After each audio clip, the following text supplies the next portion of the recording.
আমি আসতেছিলাম ইটালা থেকে আরকি। ইট, বালু, সিমেন্ট এর আমি টুকিটাকি প্রাইভেট বিজনেস করি, বেসরকারি।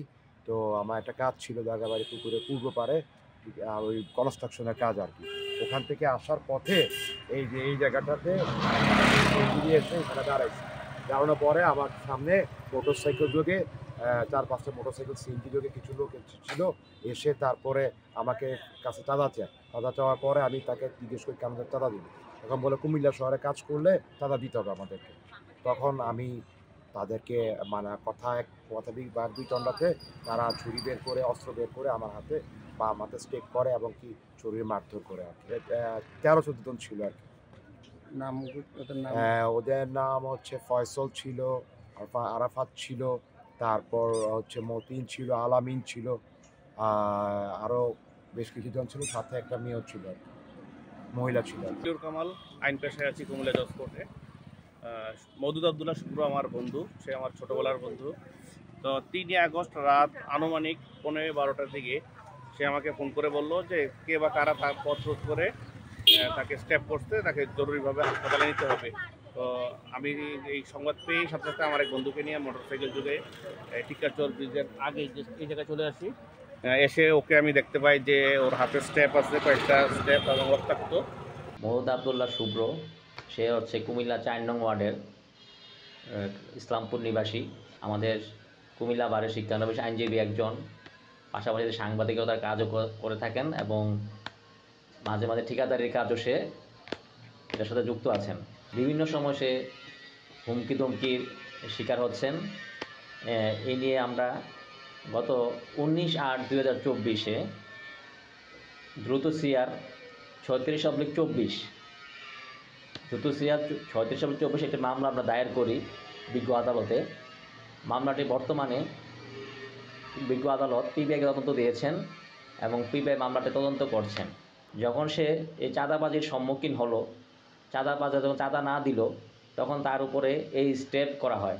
তাকে একা পেয়ে টিক্কারচর ব্রিজ সংলগ্ন রাস্তায় রাত ১২টার দিকে মেবি সে কাজ পরিচালনা করে আসতেছিল, তখন তাকে একা পেয়ে এই সন্ত্রাসীরা, অজ্ঞাতনামা সন্ত্রাসীরা তাকে আঘাত করে এবং এই আঘাতের ফলে সে দীর্ঘদিন কুমিল্লা সরকারি মেডিকেল হাসপাতালে সে চিকিৎসা নেয়। এক্ষেত্রে সন্ত্রাসীরা ক্ষমতাসীন দলের নেতাদের অনুসারীরা তারা ছিল। তারা আমাকে গত ৩ই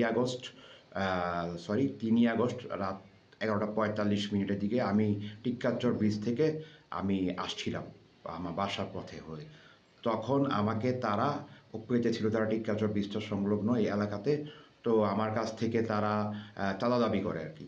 চাঁদা দাবি করে মানে আমি যাতে কাজটা বন্ধ করে দেই এই সূত্র ধরে আরকি।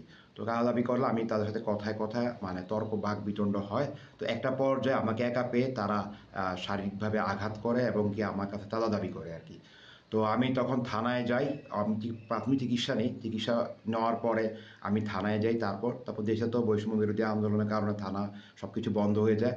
থানাতে আমার মামলাটি রেকর্ডভুক্ত করা হয় না। তখন আমি বিজ্ঞ আমার আইনজীবীর মাধ্যমে কুমিল্লা জজ কোর্টে একটি চাঁদাবাজির মামলা দায়ের করি আরকি। তারপরে এটি পিবিআই তদন্তাধীন অবস্থায় রয়েছে। অতঃপর তারা ১৩ই অক্টোবর ২০২৪-এ পুনরায় আমার মোবাইলে আবার এসএমএস পাঠায়। আবার আমার কাছে চাঁদা দাবি করে, সরাসরিও আসে এবং ১৬ তারিখে তারা ফাইনালি আমার মোবাইলে এসএমএস পাঠায়। সকল রেকর্ড মোবাইলে ধারণকৃত রয়েছে। আমাকে চাঁদা না দিলে তারা মেরেই ফেলবে। তো অতঃপর আমি বাধ্য হয়ে থানায় জখমি এবং নিয়মিত হুমকি-ধমকি এবং কি চাঁদাবাজিকে অবগত করেও দুই বিষয়ে আমি থানাতে আরেকটি মামলা দায়ের করি। তো মামলা করার পরবর্তীতে দেখা যায় আসামি চক্ররা আমার বাসার আশেপাশে বা আমি যেখানেই যাচ্ছি বিভিন্ন সময় বিভিন্নভাবে মামলা প্রত্যাহারের জন্য আমাকে হুমকি-ধমকি দিয়ে আসতেছে। এই বিষয়কে আমি যৌথ বাহিনী, তারপর কুমিল্লা জেলা প্রশাসনের সকলকে, পুলিশ এবং ডিবি এবং র্যাব সকলকে লিখিতভাবে অবগত করি আমাকে আইনগত সহযোগিতা প্রদান করার জন্য।